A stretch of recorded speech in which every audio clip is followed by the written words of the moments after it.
And this is what happens when you don't have a garage. No big deal. We'll just defrost the car and get this video started. All right, what's going on, guys? Got the ice, majority of it off the car, at least through the front to where I can see. It is cold. As you guys know, the heater core is not replaced in the car. If you've been following this build or since last year, I guess, since last summer when we knew about this and kind of just never addressed it, being out of town for work and all that good stuff. But as you know the case, I always drive the car at least once. I try to at least drive the car one time a week, let it idle, let the oil and stuff, get going through the car. It actually hasn't even had an oil change since Mustang Week.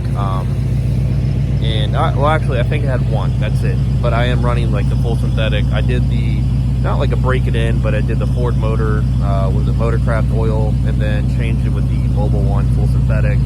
And I haven't driven enough to even probably put 1,000 miles on that oil change since we got back from Mustang Week last year. As you can tell, it is cold. All you gotta do is just look at that. Just look at it. Anyways, guys, I was gonna do a vlog, but it is super cold, so I'm not gonna do that and breathe, and then the windshield get fogged up and have to do all that.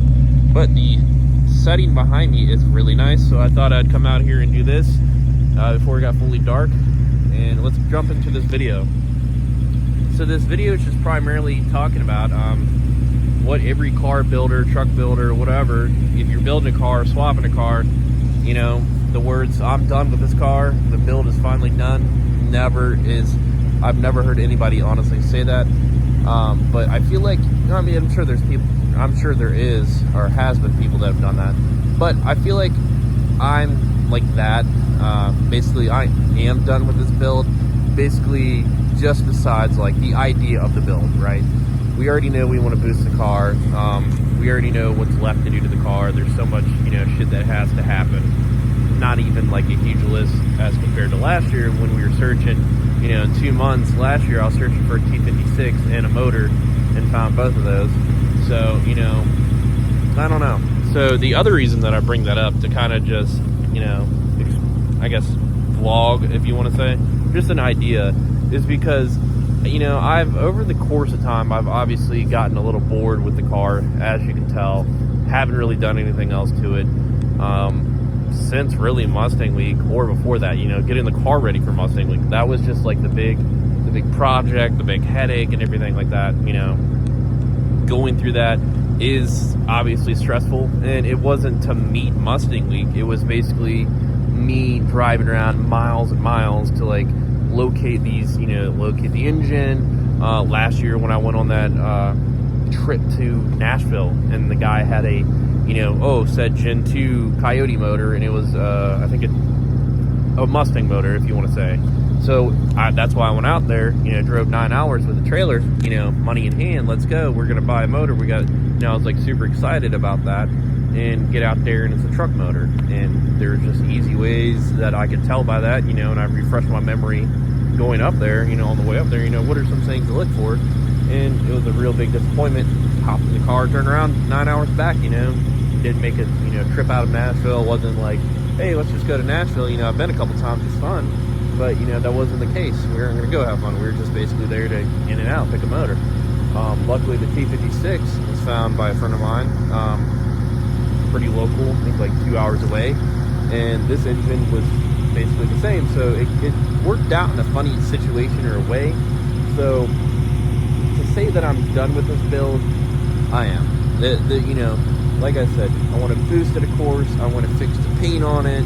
I want to change out like the side skirts to the Cobra ones, but there's really nothing like, oh, I need to build a rear end, I need a transmission, I need an engine. If you get what I'm saying. So there really isn't so much that has to go into this.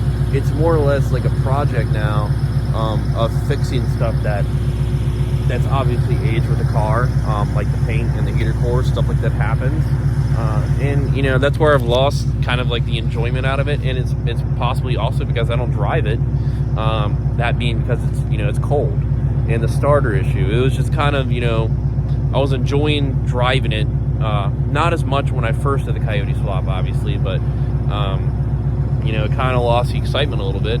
But once I started but at the same time, I feel like I wasn't I didn't have the, you know, privilege or whatever to drive this car for over the last couple years, because it was always something. That's a long journey, and I'm not going to explain it in this video. If you're new to the channel, just check out last year's video. Just scroll down, and I'm sure there's titles. And to sum it up short, basically, we had to go get another motor before Mustang Week a couple years ago. That's what that was. And then going through, you know, transmissions. I talked about that a couple videos ago in the stories that I had to go through to, you know, one of those stories was a transmission for this car when it had the first Coyote engine in it. So I don't know, you lose excitement, and then you get back in the car, you hop in, and you're like, hell yeah, you know. But I just feel like there's kind of just so many complications or something, and they're not even huge. It's just, you know, having the time to do it and stuff like that, and lining that up or whatever. But you know, it's not where I'm motivated to do something like that. You know, the idea of it's going to happen this year, I don't know when, an S550 Mustang, like the 4Runner fell into my lap just out of nowhere, and I feel like that's not the way a Mustang, the S550 is going to work. But you know, it's not going to have the same story about how I got it, but it's just going to be one of those things that, you know, I might be looking, and you know, I get tired of looking, and then maybe a week goes by or something, and I found like the perfect one. And you know, I have specifications of like a color that I want, stuff like that. But you know, it's just really funny how stuff works out. But you know, if I were to get rid of this car, what would it be worth? Because I don't want to sell it with the transmission. I would have somebody, you know, pull the transmission out, and at the same time, I wouldn't want to sell the engine. But if I sold the engine with this, I feel like I'd get, you know, at least more money. But is it worth it to sell it and go through all that headache to pay somebody to, you know, basically do all this, and then what is the car worth at that point? All it has is suspension mods, exterior mods with like the cover bumper, the tail lights, the spoiler, the hood, the front bumper. I don't know. You guys let me know. So I'm gonna get a photo of this for the thumbnail, and this is where we're at. So like I said, you're never finished with a project for a car, but you know, I feel like in this sense, maybe it's just boredom with this car. So, but I can say that I'm pretty much finished, you know. And if an engine or something were to go in this, I'd probably honestly just not redo this one. I would probably just get rid of the car itself and sell the stuff like that to it, and then we would definitely find an S550, but that's not the case. So let me know, you know, in the comments or something, if you guys ever feel bored with your projects, and you know, am I possibly just overthinking this. But I'm gonna let you guys go because it's cold, and I'll catch you guys in the next video. Or yeah, I will catch you guys in